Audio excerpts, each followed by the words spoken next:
And so other techniques that we have. Okay, so this is a little bit about meditation already. Yeah, well, what I want to say about meditation is I feel like that's more of a tool than a technique. And so if you are not familiar with meditation, it's really getting into a really relaxed state of mind and focusing specifically on your breath. And it's not to achieve anything in that moment other than being really focused and being really mindful. And the reason I call meditation a tool is because I have used it as a way to be more mindful in my daily life. In the way that that's helpful is it makes me become aware of what my thoughts are. When you're mindful of what you're thinking, then you're going to notice negative thoughts and you're going to think, oh wait, that's why this is happening in my life, because this is what I'm thinking. And so it makes you more aware of your beliefs that are creating your reality, whether you want them to or not. And so when you notice those thoughts, you can change them more quickly. So that's why I love meditation. It's just about mindfulness, awareness of what's running through your mind on a regular basis. Exactly. It gives you the opportunity to flip those thoughts, and you can practice that so it becomes more easy to do. Yeah, definitely. Other techniques that we have, thought transference was another one. Tell us about thought transference. Okay, so thought transference is, it's like SATs in that you would want to get in a really meditative state and a state akin to sleep. And basically, this works for manifesting something from a specific person. So it could be a relationship, it could be something that you want your boss to tell you, or something that you want a parent to tell you, or a child to tell you. So what you do is you get into a really meditative state, and you imagine that you are that person that you want to hear the thing from. You put yourself in the state of being that person. You close your eyes and you imagine that you are them. And then you think the thoughts that you want them to think about you.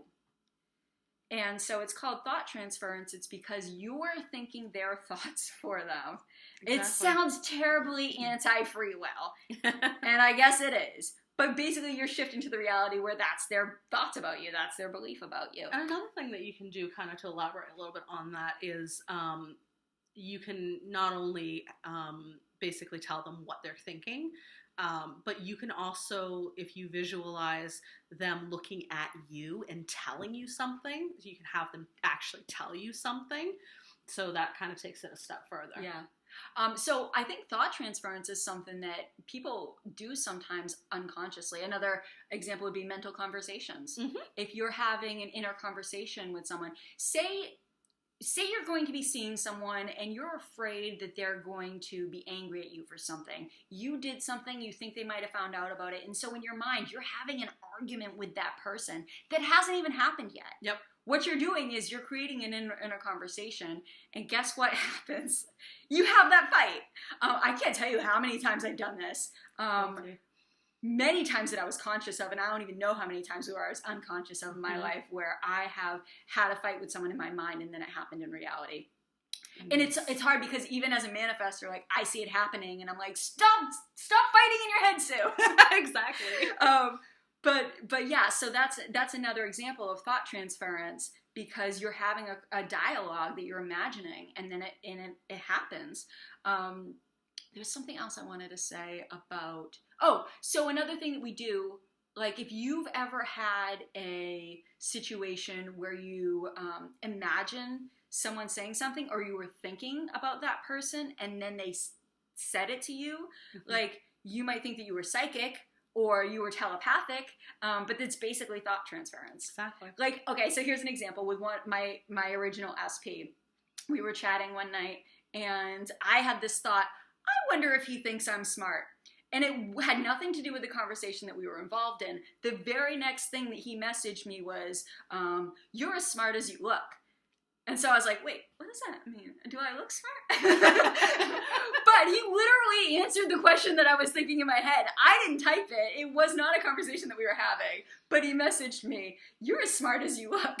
I still don't know what he meant by that. But, you know, like, it doesn't matter because that was the thought that you planted, basically. Yeah. So, it's just another cool way that works. And explain bridge of incidents, because this is something that you and I have talked about so many times. Yes. And I love the way you explain it. Okay, so this isn't a technique as much as a term that we didn't think of when we were going over manifesting terms. The bridge of incidents is something that you may not recognize it as it's happening, but it's the things that have to happen for your manifestation to occur. So I'm trying to think of a good bridge of incidents. The house one with your friend when they wanted to buy yes. the house. Okay, this is good. I know our video is a little bit long, but it's like so worth it. Yeah, no, you're gonna get a lot of good stuff out of this. Okay, so my friend Bianca, I don't know if she's watching. Hi, Bianca. Bianca and her husband Josh were renting half of a duplex. They had an apartment in this duplex, and they decided that they wanted to buy the building and own it. It wasn't on the market. They just decided that they wanted to buy it, and she came to me and she's like, I want to manifest my house. And I was like, great, it's yours, right? Because in my head, I'm like, yeah, easy, done. Exactly. Because I'm God. It's so easy to manifest for other people, isn't it? Yeah. So I was really excited for her. She recorded this video of like walking. She created her own technique where she recorded a video of herself walking through her apartment and talking about how it was her house now and like walking through every room of it. And it was so cute because she showed it to me and I was just like, I am so happy for you. So she was really living in the end. But then like the next time that I saw her, she was really upset, really frustrated. She's like, I just found out he's going to put the house on the market. And she was devastated. She's like, I don't know what we're going to do now. And I was like, you did this. I was like, you did this. Like, he wasn't selling the house until you decided that you wanted to buy it. Now he's listing it. He wants to sell it. You're going to buy it. And she's like, I don't think we can for what he's offering. I don't think that we can afford it. And I was like, well, it doesn't matter. It's already done. You decided it. And she felt better after that. And then next time I saw her, there was something else. Like they come to the landlord and they're like, look, we want to buy it. Like, please don't, put it on the market. And so they met with him and they're like, well, this isn't what, we can't meet you on this price. And so there was a lot of like back and forth and she was really frustrated about the situation, stressed out about it for a while. And I was like, look, girl, you got this. This is your house. Sure enough, they came to an agreement and they bought it. And even when there were issues with the closing, I'm like, it doesn't matter. Every little thing that seemed to be an obstacle along the way, that was just the bridge of incidents.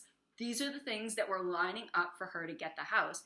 And it kind of ties in with the idea of opposite results, which is another thing that I wanted to talk about. A lot of times when you start manifesting something, when things seem to be one way, and you decide that you want them to be another way, and you persist in that, a lot of times you get slammed with like the exact opposite. Like things get way worse all of a sudden and it's like, wait, that's not what I wanted, just go back. Like you get opposite results. But what I'm realizing now is like, that's actually a really good sign.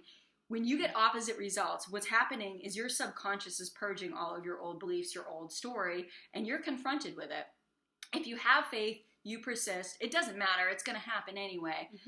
The problem that people get hung up on is they see that things are going the wrong way, and so they think that they don't have the thing. And if they persist in the idea that they don't have the thing, then that's what they're creating. Exactly. But if you just have faith that you did it and it's happening, and the fact that you're seeing so strongly the opposite is proof that the subconscious has been impressed, you're going to get your manifestation. It certainly happened for Bianca.